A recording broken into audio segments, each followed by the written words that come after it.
mbégte dalal fi sama collègue mën naa wax sax sama frère Déthié Fall ñu nommé ko ministre des infrastructures comme ni ngeen ko xamee ñun avant ñuy nekk ministre de l'économie maritime ba la ñoo changé dénomination département bi dañu nekkoon également ministre des infrastructures maritimes et portuaires kon naturellement su amee ministère des infrastructures kooku désormais moom moo war a gérer infrastructure maritime et portuaire kon ci loolu ci lañ doon liggéey ndax boo xoolee ñun boo ñëwee fi dafa am direction boo xam ne dañu ko tuddee direction des infrastructures portuaires tey passation bi objet bi woon loolu la jël direction boobu daal ko koy jox désormais léegi moom moo koy diriger. léegi nag ci passation bi tam waxtaan nañ ci yi nga xam ne loolu lañ mbébét commencé ko di ci liggéey chantier yi nga xam ne moom lañ mbébét mais également surtout chantier yi nga xam ne tamit dañ koo bëgg a def te commencé guñ ko.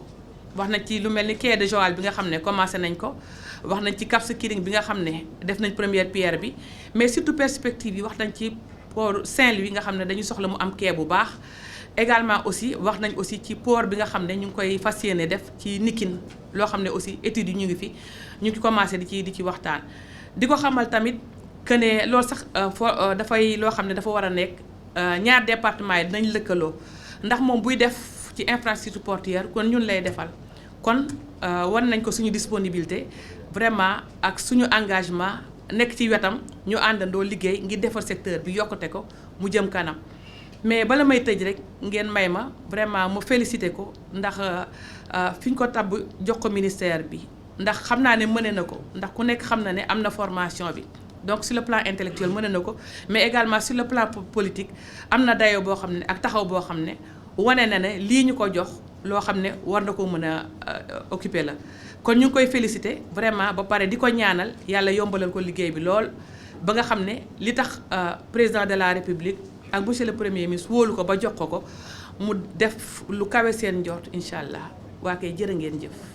jërëjëf madame la ministre. La mise en œuvre d'une tradition républicaine, donc une tradition qui se perpétue à chaque fois qu'il y a un changement de gouvernement. Et aujourd'hui, donc c'est le gouvernement de monsieur Ousmane Sonko, monsieur le Premier ministre Ousmane Sonko. Et effectivement, donc dans ce gouvernement, il y a la création d'un nouveau département ministériel, le ministère des Infrastructures, dirigé par mon collègue monsieur Déthié Fall, ici présent, que je félicite au passage. Je le félicite vraiment pour sa nomination. Et quelque chose qui ne nous surprend pas si on se réfère à son parcours professionnel et à son parcours politique. Donc naturellement, donc ce poste qu'il occupe, nous pensons que c'est quelque chose qui est très mérité et nous lui adressons nos félicitations non seulement, mais également notre soutien, notre encouragement et également lui manifester notre disponibilité à l'accompagner dans la mise en œuvre de ses missions. Et comme vous le savez, auparavant, nous étions un ministère des infrastructures maritimes et portuaires.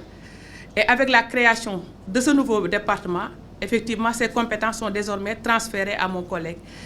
Et c'est ce qui a fait que tout à l'heure, nous avions procédé à une passation de service, donc pour lui permettre désormais de prendre la tutelle de la direction des infrastructures portuaires.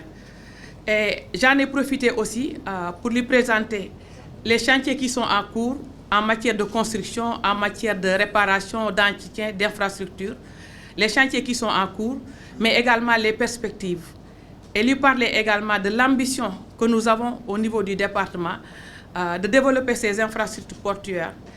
Je lui ai parlé aussi de la nécessité que pour Saint-Louis, qu'il y ait un traitement spécial, parce que je ne cesse jamais de le répéter, Saint-Louis est une grande ville de pêche.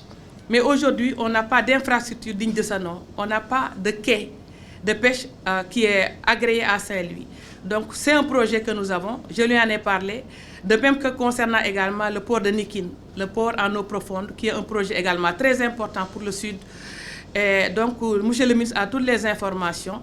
Et donc, en collaboration avec le département qui est à sa disposition, nous allons travailler en tout cas pour faire du Sénégal vraiment un hub régional en ce qui concerne donc, la logistique et les infrastructures maritimes et portuaires.